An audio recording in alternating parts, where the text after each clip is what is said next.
Olá, eu sou a Karina da Nutrição em Foco e no vídeo de hoje nós vamos à parte 2 das questões específicas de nutrição da prova de residência da FUVEST do ano de 2023. Então, se você gosta desse tipo de vídeo, não deixe de se inscrever no canal, ativar as notificações, deixe aquele curtir para o YouTube entender que você gosta do conteúdo e compartilhe também com um amigo que está nessa jornada de estudos para residência. Vamos lá? Então, vamos começar a partir da questão número 14. A vigilância alimentar e nutricional tem como propósito subsidiar a construção de práticas de cuidado que apoiem os indivíduos, famílias e comunidade na promoção de sua saúde, na prevenção e no tratamento de agravos e doenças relacionados à alimentação e nutrição.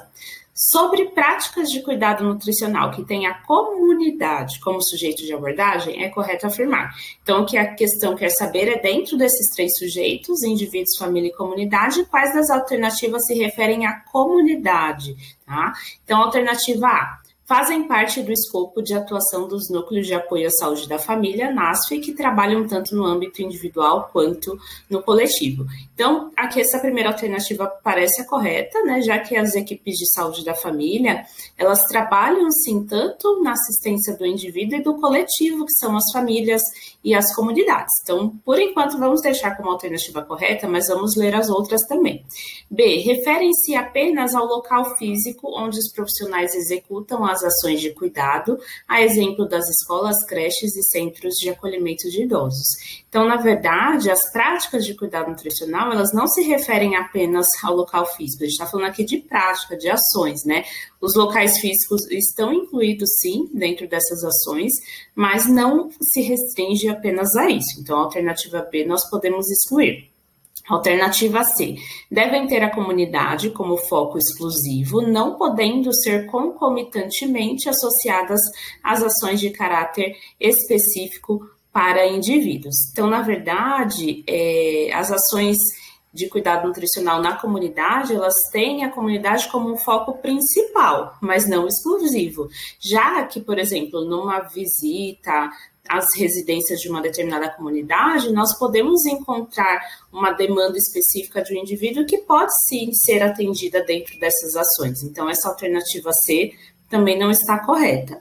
Alternativa D. Um exemplo é a realização de orientação sobre os princípios da alimentação saudável na gestação para uma gestante residente em determinada comunidade. Então, quando nós pensamos em ações realizadas, né, para esses três âmbitos, indivíduos, famílias e comunidades, nós temos dois tipos de ações, que são as ações específicas e as ações universais. As ações específicas, geralmente, elas são voltadas para o indivíduo e não são aplicadas às famílias e comunidades, e elas são inerentes a uma fase do curso da vida, que aqui é o exemplo da gestação. Então, como essa é uma ação específica, ela não entra dentro do escopo da comunidade. Então, a gente pode considerar essa alternativa incorreta. E a E, a comunidade deve ser olhada como um somatório de pessoas ou de famílias para a produção do cuidado nutricional. Então, na verdade, a comunidade é sim um somatório de pessoas e famílias, mas não é somente isso, né? Essa alternativa está incompleta. A gente tem que considerar todas as características dessa comunidade, as suas dinâmicas, a sua forma de organização, que são diferentes entre uma comunidade e outra, e geralmente são influenciadas pelo ambiente em que essas pessoas vivem, suas condições socioeconômicas, por exemplo. Então, a gente não deve olhar essa comunidade só como um somatório de pessoas ou famílias, né, mas sim como pessoas, um conjunto de pessoas com características diferenciadas e que requerem ações diferenciadas também. Então, partindo desse princípio, voltamos à alternativa A como a nossa alternativa correta. Questão número 15. Enquanto política pública, a educação alimentar nutricional, EAN, pode ocorrer em diversos setores. As ações de EAN deverão obedecer aos princípios do Marco de Referência de Educação Alimentar e Nutricional para Políticas Públicas de 2012, somados aos princípios organizativos e doutrinários do setor no qual está inserida. São princípios do Marco de Referência de Educação Alimentar e Nutricional. Então, aqui é um dos documentos que foi referenciado da bibliografia recomendada de estudo da prova. E aí, para responder essas alternativas, a gente precisa conhecer quais são esses princípios, tá? Então, são 9 princípios destacados pelo documento.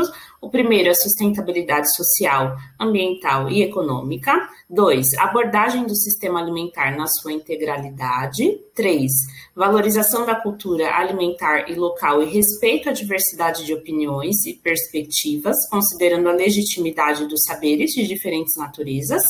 4, a comida e o alimento como referências, valorização da culinária enquanto prática emancipatória. 5, a promoção do autocuidado e da autonomia. 6, a educação enquanto processo permanente e gerador de autonomia e participação ativa e informada dos sujeitos. 7, a diversidade nos cenários de prática. 8, a intersetorialidade. E 9, planejamento, avaliação e monitoramento das ações. Então, se nós voltarmos aqui nas alternativas, na A nós temos a diversidade dos cenários da prática, que é um dos princípios que o documento traz. Então, essa está correta, porém o segundo item, direito à alimentação escolar, não entra naquele escopo que nós acabamos de ver. Então, a alternativa A está incorreta. Na B, intersetorialidade e promoção do cuidado e da autonomia são 2 princípios que são destacados pelo documento. Então, a princípio, a alternativa B seria a nossa correta. Vamos continuar vendo as outras alternativas. C, conservação dos ecossistemas naturais, não é abordado, e recomposição dos ecossistemas modificados, também não é abordado nesse documento de educação alimentar e nutricional. D, seguridade social, também não é abordado, e contribuição na redução das desigualdades de gênero, também não. E E, apoio à biodiversidade e universalidade, também não é um princípio, e equidade no acesso à alimentação adequada.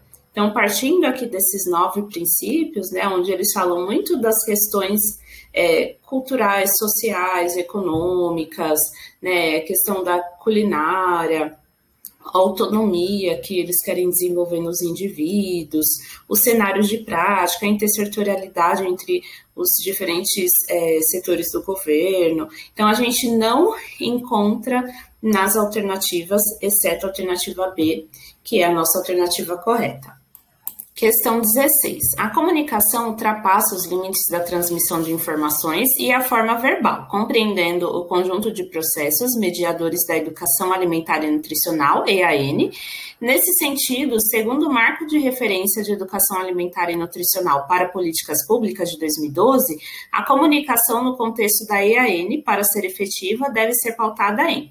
Então, o que a questão quer saber é, dentro desse documento, que também foi uma referência bibliográfica sugerida, o que seriam alternativas relativas à comunicação efetiva na educação alimentar e nutricional.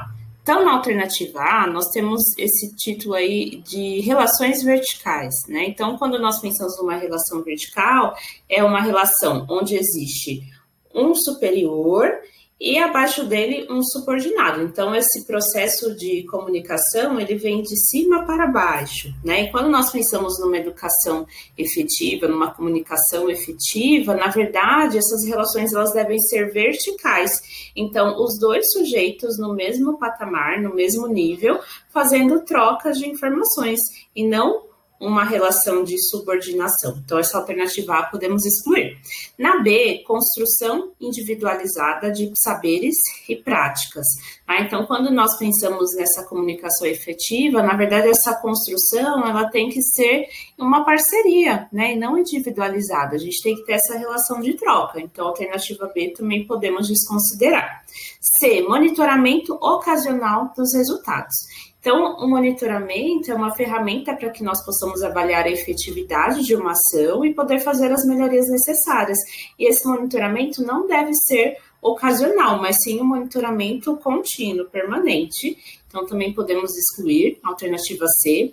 D, uso de linguagem científica. né? Aqui como profissionais ou futuros profissionais de saúde, nós sabemos que a linguagem científica não é muito adequada para esse contexto de educação alimentar e nutricional, e sim uma linguagem fácil, acessível, né, de que a pessoa possa entender com facilidade, então podemos desconsiderar, e a busca de soluções contextualizadas, né? Então eu tenho que entender o contexto em que aquele indivíduo está inserido para trazer alternativas que sejam realistas ali com aquela condição. Então, essa alternativa aí parece a correta. Para confirmar, eu trouxe aqui essas estratégias de comunicação efetiva, do qual o documento traz, e aí o que nós temos? A escuta ativa e próxima, o reconhecimento das diferentes formas de saberes e práticas, a construção partilhada dos saberes, das práticas e construções, a valorização do conhecimento, cultura e patrimônio alimentar, a comunicação para atender às necessidades dos indivíduos e grupos, a formação do vínculo, as soluções contextualizadas, relações horizontais, um monitoramento permanente desses resultados e a formação de rede para profissionais e para setores envolvidos, visando trocas e experiências e discussões. Então, a gente vê que o contexto dessa educação alimentar e nutricional, dessa comunicação efetiva, vai muito de encontro com o que a gente tentou ali entender das alternativas e, portanto, nossa alternativa correta realmente é aí, busca de soluções contextualizadas. Então, vamos à questão número 17. O Manual de Orientações para Profissionais de Saúde da Atenção Básica sobre Alimentação Cardioprotetora de 2018 apresenta recomendações para a promoção de padrões alimentares cardioprotetores. Sobre as recomendações do documento, é correto afirmar. Então, aqui nós temos mais uma questão que aborda um documento das referências bibliográficas, inclusive a alimentação cardioprotetora foi abordada na prova do ano de 2022. Então, vamos às alternativas. A. Seguem o padrão alimentar mediterrâneo e a dieta DASH. Então, nós sabemos que o padrão alimentar mediterrâneo é bem conhecido pelo seu efeito de proteção cardiovascular e a dieta DASH pelo seu efeito na prevenção e tratamento da hipertensão arterial. Esses dois padrões alimentares são citados no documento, mas não são utilizados como base para as recomendações. Então, nós podemos desconsiderar. B. São condizentes com a realidade brasileira, respeitando a regionalidade, a cultura e os hábitos alimentares locais. Isso é uma verdade na alternativa B, porque até se vocês observarem no documento a separação dos grupos de alimentos por cores, eles colocam exemplos de alimentos que fazem parte de cada grupo e que são típicos de diferentes regiões do nosso país. Então, essa alternativa, a princípio, está correta. Vamos às próximas. C. Apoiam-se na diretriz global para indivíduos com doenças cardiovasculares, definida pela Organização Mundial da Saúde. Então, na verdade, são outros parâmetros que baseiam as orientações da alimentação cardioprotetoras, e aqui eu vou citar dois. Um deles são as diretrizes para as doenças cardiovasculares e fatores de risco cardiovascular, e o outro é o nosso guia alimentar para a população brasileira, que faz essa divisão entre alimentos in natura, processados, ultraprocessados, minimamente processados. Então, a alternativa C não se aplica. D. Foram elaboradas para pessoas com quaisquer doenças cardíacas, incluindo insuficiência cardíaca e arritmias. Então, lá na introdução do documento, eles falam que a alimentação cardioprotetora foi desenvolvida principalmente para pessoas que já tiveram algum evento cardiovascular, como infarto, AVC ou algum evento trombótico, e não, na verdade, não inclui pessoas com insuficiência cardíaca e arritmias. Esses grupos são, na verdade, excluídos dessa orientação, e não o que a nossa alternativa D diz. Então, é uma alternativa incorreta. E E são contraindicadas para pessoas com obesidade ou diabetes mellitus tipo 2 descompensada. Na verdade, além desse grupo de pessoas que já tiveram algum evento cardiovascular, o documento também recomenda a alimentação cardioprotetora para pessoas que têm fatores de risco. E no caso, a obesidade ou diabetes mellitus tipo 2 são sim fatores de risco para as doenças cardiovasculares. Então, a partir disso, nós continuamos com a alternativa B como a correta. Pessoal, questão número 18, mais uma sobre alimentação cardioprotetora. O Manual de Orientações para Profissionais de Saúde da Atenção Básica sobre Alimentação Cardioprotetora de 2018 classifica os alimentos em verde, amarelo, azul e vermelho. Sobre o grupo azul, é correto afirmar. Então, só para nós relembrarmos, a alimentação cardioprotetora é baseada nas cores da bandeira do Brasil e, dependendo da extensão dessa cor na bandeira, nós temos uma noção também de quantidade. Então, o grupo verde é aquele que tem que ser consumido em maiores porções, na verdade, em mais porções durante o dia, e é composto por alimentos ricos em fibras, vitaminas, minerais, compostos antioxidantes e que trazem proteção cardiovascular. Então, nós temos as frutas, verduras, legumes, leguminosas, leite e iogurte desnatados. Já o grupo amarelo, ele deve ser consumido com moderação e é composto basicamente por carboidratos e alguns doces à base de fruta, como, por exemplo, uma goiabada ou geleias. O grupo azul deve ser consumido com maior moderação ainda, e são alimentos como as carnes, os ovos, os queijos, manteigas e alguns doces mais elaborados, como um pudim, por exemplo. E o grupo vermelho é uma cor que não está na nossa bandeira, então não existe recomendação no seu consumo, e são os alimentos ultraprocessados, então, por exemplo, biscoitos, carnes processadas, embutidos, né? Então, alimentos que a gente não recomenda esse consumo. Então, vamos às alternativas. A. É composto por alimentos in natura, minimamente processados e processados. Então, na verdade, se a gente for separar entre os grupos, o grupo verde e amarelo tem alimentos in natura e minimamente processados, e no grupo azul já entram também os processados, mas nós temos no grupo azul os alimentos in natura e minimamente processados também. Temos esses 3 grupos. Então, na alternativa A, a gente pode, a princípio, considerar como a correta. A B diz que os alimentos são considerados temperos e utilizados em preparações culinárias como açúcar e sal. Então, nós vimos que açúcar e sal não estão no grupo azul. Na verdade, eles não são classificados com nenhuma das cores, né? Apesar de eles, teoricamente, fazerem parte do grupo amarelo pela classificação dos nutrientes, didaticamente, eles não foram classificados com nenhuma cor para não estimular o consumo pela população, né? Eles devem fazer parte da alimentação com moderação, mas não receberam nenhuma classificação de cor. C. Contém substâncias cardioprotetoras como antioxidantes, mas sem relevância energética no consumo diário. Então, na verdade, o grupo que tem substâncias cardioprotetoras, que tem antioxidantes, é o grupo verde, tá? Não é o azul, só por aqui a gente elimina. E o que eles falam aqui sem relevância energética no consumo diário são café e chá, que teoricamente seriam do grupo verde, mas como eles não contribuem com valor calórico, né, desde que consumidos sem adição de açúcar ou com açúcar em pouca quantidade, a gente acaba não considerando aí nessa classificação. D. Devem ser consumidos em alta quantidade, pois são considerados alimentos cardioprotetores. Pelo contrário, né, o grupo verde é o que tem que ser consumido em maior quantidade e o azul com uma quantidade bem menor em comparação ao verde, e eles não são considerados cardioprotetores. Essa recomendação de consumo menor é justamente pela sua composição nutricional que não favorece tanto a proteção cardiovascular. E a alternativa E é composto por alimentos ultraprocessados com baixas densidades de gordura saturada e colesterol. Então, na verdade, nenhum dos grupos com as cores da bandeira tem alimentos ultraprocessados, somente o grupo vermelho inclui esses alimentos, e o grupo azul tem quantidades um pouco mais elevadas de gordura saturada e colesterol, e por isso o seu consumo é mais restrito. Então, a alternativa E também é incorreta, e nós ficamos com a alternativa correta como a A. Questão número 19. No contexto da intervenção alimentar e nutricional, a efetividade das orientações depende da clareza das mensagens, mas não se resume a ela. Solimos, 2006, discute a necessidade da adesão do sujeito-alvo de intervenção para a efetividade dessas orientações. Segundo a autora, para promover a adesão e colaborar com o sucesso da intervenção, o nutricionista deve, ou a nutricionista deve.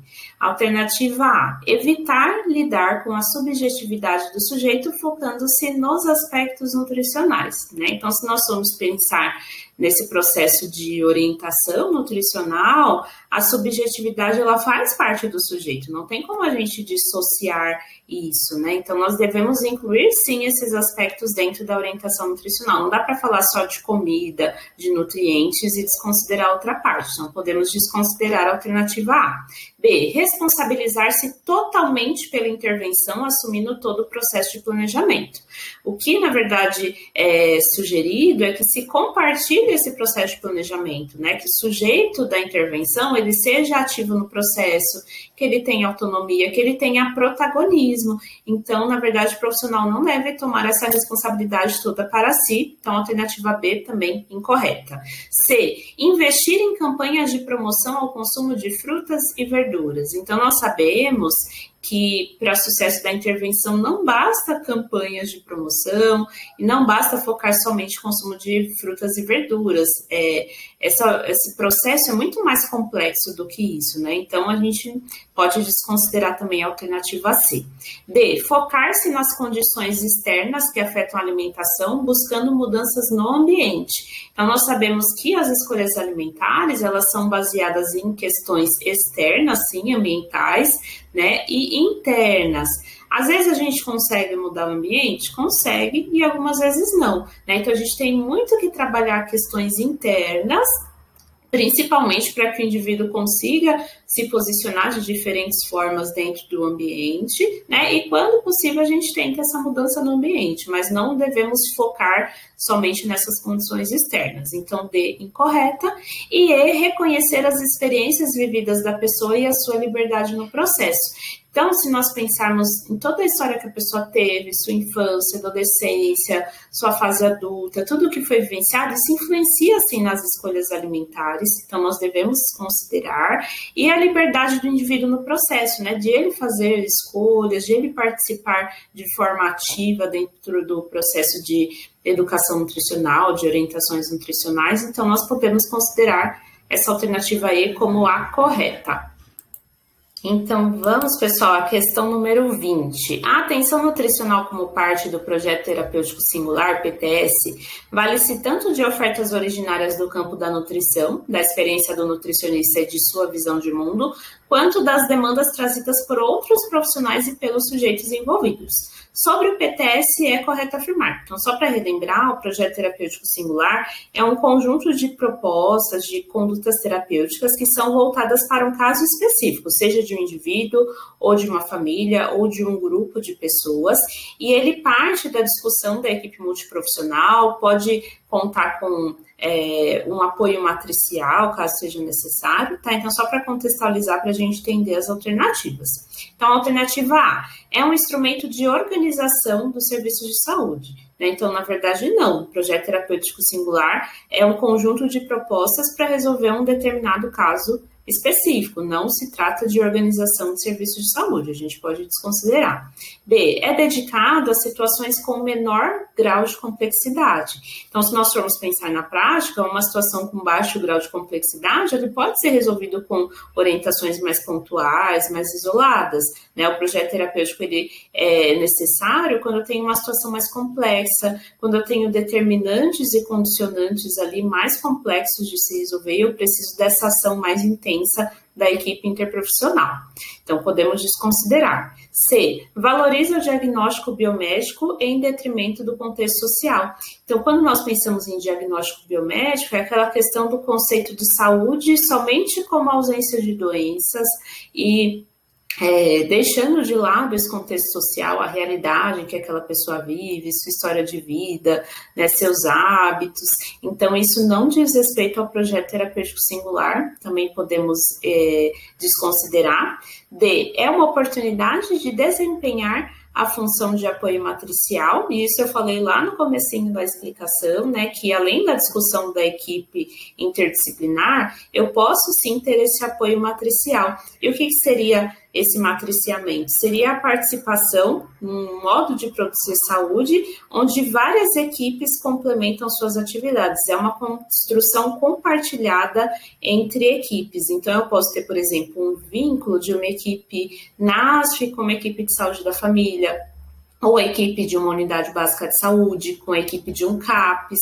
Então, seria essa articulação entre diferentes equipes, né, e que a princípio a gente pode considerar aqui como alternativa correta, e vamos só ver a E, é composto pelas etapas de diagnóstico, prescrição e finalização do caso. Na verdade, o documento do projeto terapêutico singular do qual a prova coloca como referência bibliográfica, ele nos traz 4 etapas do projeto terapêutico singular. A primeira seria o diagnóstico, que nós temos ali na alternativa. O segundo, a definição de metas, que a gente não tem nada aqui na alternativa. O terceiro é a divisão de responsabilidades.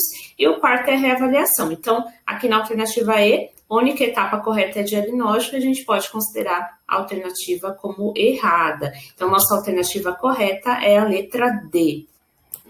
Então, vamos à questão número 21. As metas de consumo populacional de nutrientes representam a média de consumo da população, que é julgado como consistente com a manutenção da saúde em uma população. Segundo a Organização Mundial da Saúde, quais os valores em gramas da recomendação de ingestão de ácidos graxos saturados e de açúcares livres, respectivamente, para uma pessoa com recomendação de consumo energético de 1.800 calorias?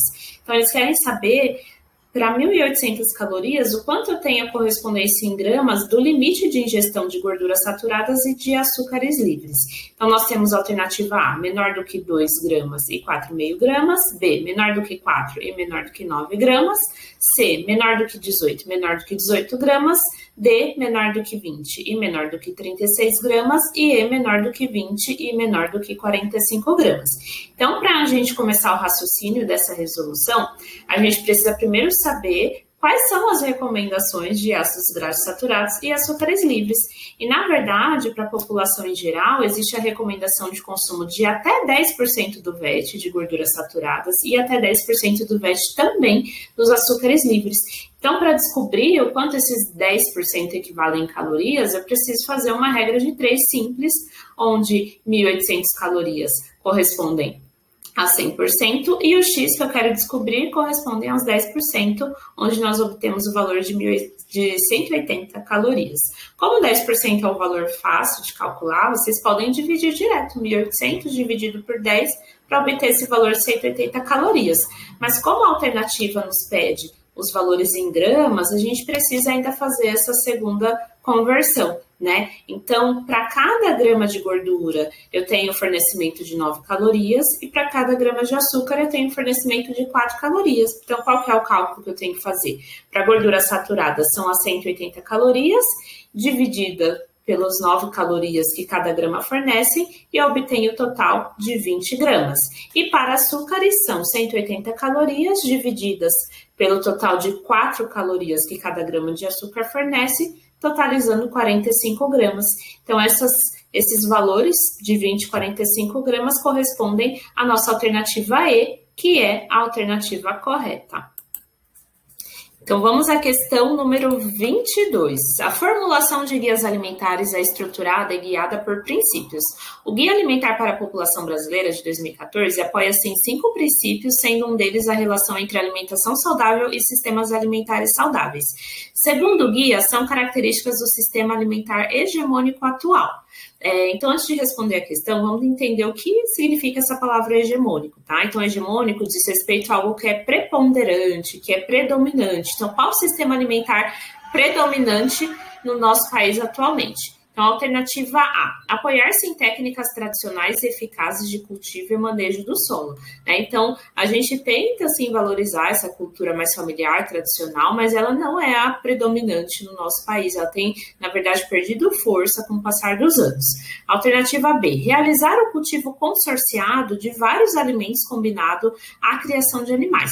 Então, o que nós vemos, na verdade, são as monoculturas, que é quando existe a produção agrícola de um único produto e, geralmente, não é combinado a criação de animais.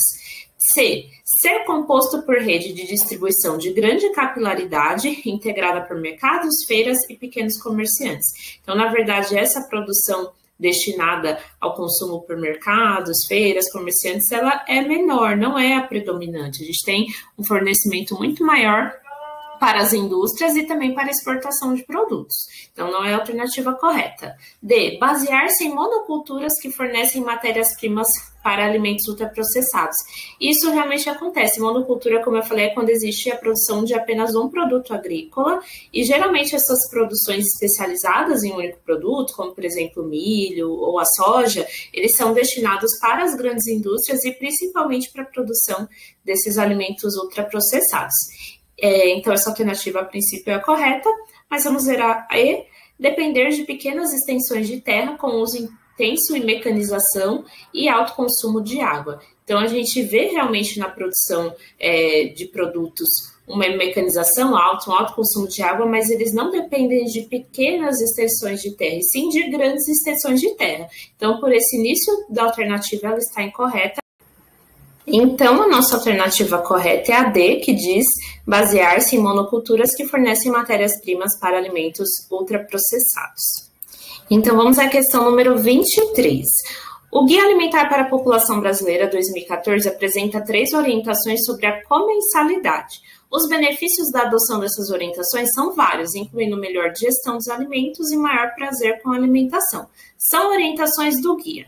Então, antes de responder, vamos só contextualizar o que é comensalidade. Então, a comensalidade vai muito além dos padrões alimentares ou do tipo de alimento que é consumido, mas sim do como fazemos as nossas refeições, tá? Então, como nos portamos à mesa, e mais uma questão de comportamento em relação à alimentação, tá? E ele é regido por 3 princípios que são a regularidade dos horários, então comer em horários similares no dia a dia, evitar o hábito de beliscar e a atenção na hora de fazer as refeições, os ambientes apropriados, né? Então, comer à mesa em um lugar tranquilo e também a boa companhia, né? Então, estar em parceria de amigos, família, para tornar esse momento mais prazeroso. Então, vamos às alternativas. A. Comer com regularidade e atenção e em ambientes apropriados. Então, partindo do que eu acabei de explicar para vocês, né, essa primeira alternativa, ela diz respeito, sim, a essa questão de comer em horários parecidos todos os dias, o ambiente apropriado. Então, a princípio, já aparece nossa alternativa correta, mas vamos verificar as outras. B, comer alimentos tradicionais e treinar habilidades culinárias, né? Então, quando eu falo de comer alimentos tradicionais, estou me referindo ao que vai ser consumido, então não estou falando de comensalidade, e treinar habilidades culinárias também refere-se mais ao modo de preparo e não à comensalidade, podemos eliminar. C, não deixar saleiro à mesa e fazer pelo menos 3 refeições ao dia, né? Então, não deixar saleiro à mesa não é algo preconizado nesse contexto de comensalidade pelo guia, e fazer pelo menos 3 refeições ao dia até poderia se referir a comer com regularidade, mas lá eles não estipulam esse número de refeições, ainda mais 3 refeições, porque aí nós estaríamos excluindo os pequenos lanches intermediários, então está incorreta. D. Calcular porções segundo grupos alimentares e escolher alimentos diversos e coloridos. Então, nenhum dos 2 itens se refere à comensalidade ou como nos comportamos à mesa. E E. Atentar-se às temperaturas dos alimentos servidos e não comer realizando outras atividades. A parte final aí da alternativa, que fala de não comer realizando outras atividades, diz respeito, sim, à comensalidade, mas a verificação de temperaturas não diz respeito, então nós continuamos com a alternativa A como a alternativa correta. Penúltima questão, galera, número 24. A segunda versão da Política Nacional de Alimentação e Nutrição, PNAN, lançada em 2013, tem por pressupostos os direitos à saúde e à alimentação e é orientada pelos princípios doutrinários e organizativos do Sistema Único de Saúde, o SUS, aos quais se somam seus princípios. São princípios que orientam a PNAN. Aí nós temos as alternativas: A. Universalidade, respeito à diversidade e à cultura alimentar, vigilância alimentar e nutricional. B. Integralidade, fortalecimento da autonomia dos indivíduos e atenção nutricional. C. Equidade, segurança alimentar e nutricional com soberania e descentralização. D. Intersetorialidade, direito à alimentação escolar e humanização. E E. Participação popular, educação permanente e territorialização.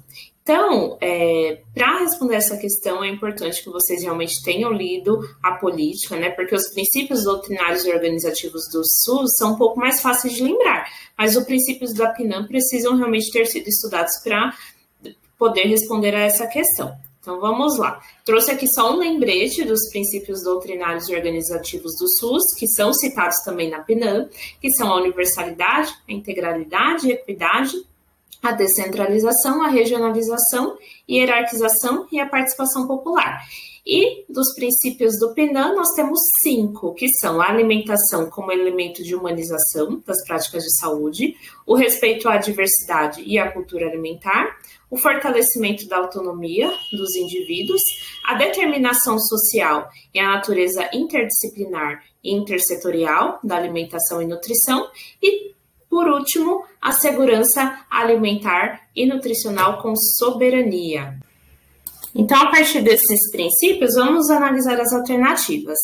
A. Universalidade é sim um princípio do SUS, respeito à diversidade e cultura alimentar é um princípio da PNAE, porém vigilância alimentar e nutricional não é princípio de nenhum dos dois, então podemos desconsiderar a alternativa A.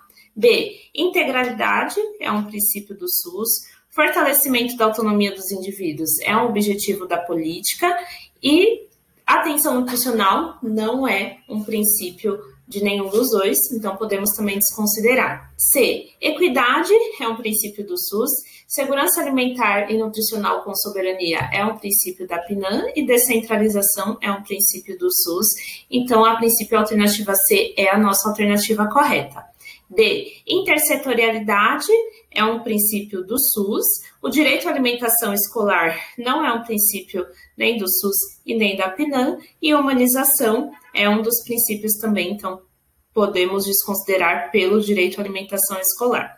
E a alternativa E, participação popular, é um princípio do SUS, porém educação permanente e territorialização não dizem respeito ao SUS e nem à PNAE. Então, nós podemos considerar como correta a alternativa C, equidade, segurança alimentar e nutricional com soberania e a descentralização.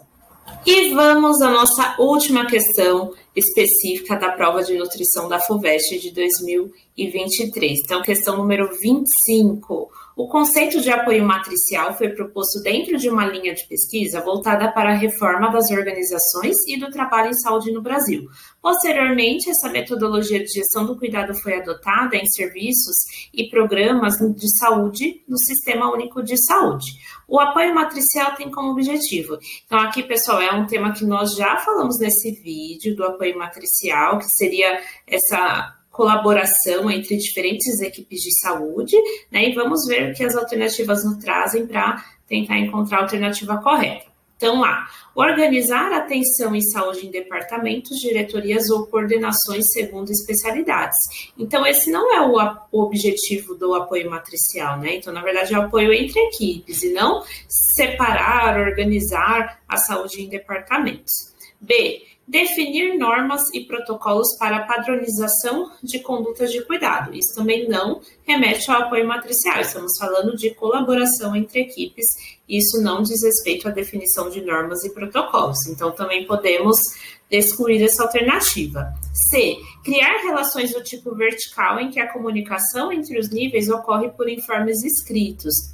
Na verdade, se nós lembrarmos a definição de relação do tipo vertical, é uma relação onde eu tenho uma pessoa acima e um subordinado abaixo. E não é esse o intuito do apoio matricial. As equipes elas têm que ter uma relação horizontal, né, onde todos conseguem conversar no mesmo nível e tem a mesma importância dentro desse diálogo. Então, já podemos desconsiderar a C também. D. Oferecer retaguarda assistencial e suporte técnico-pedagógico às equipes de referência. Essa alternativa já é mais condizente, porque esse apoio entre as equipes é justamente para isso, para que uma equipe complemente a outra nas suas necessidades, seja nesse suporte técnico-pedagógico, né, na discussão de casos. Então, a alternativa D, por enquanto, é a nossa correta, mas vamos verificar a E, ampliar as possibilidades de construção de vínculo entre profissionais e usuários. Então, dentro do Sistema Único de Saúde, nós temos, né, a priorização dessa construção de vínculos, mas isso não diz respeito ao apoio matricial. Esse é o apoio, um vínculo entre equipes. Então, nossa alternativa correta é a alternativa D. E aí, para isso, eu trouxe aqui um trechinho do material referenciado na prova, né, para estudo, que é esse artigo, Apoio Matricial e Equipe de Referência, uma metodologia para a gestão do trabalho interdisciplinar em saúde, e logo no comecinho do texto eles trazem o objetivo do apoio matricial, que é assegurar a retaguarda especializada a equipes e profissionais encarregados da atenção a problemas de saúde. Então, nossa alternativa D é a correta. Então, pessoal, esperamos que vocês tenham gostado desse vídeo, tirado bastante proveito das discussões, das questões. Se tiverem alguma dúvida a respeito, deixem aqui nos comentários, que vai ser um prazer esclarecer a dúvida de vocês. E não se esqueçam de compartilhar esse vídeo com um amigo que está estudando para a prova, né? Pode ser de outras instituições, mas toda essa discussão de questões, né? Esse raciocínio para responder as questões, ele é muito importante de ser treinado durante o preparatório para a residência, tá? Muito obrigada e até a próxima!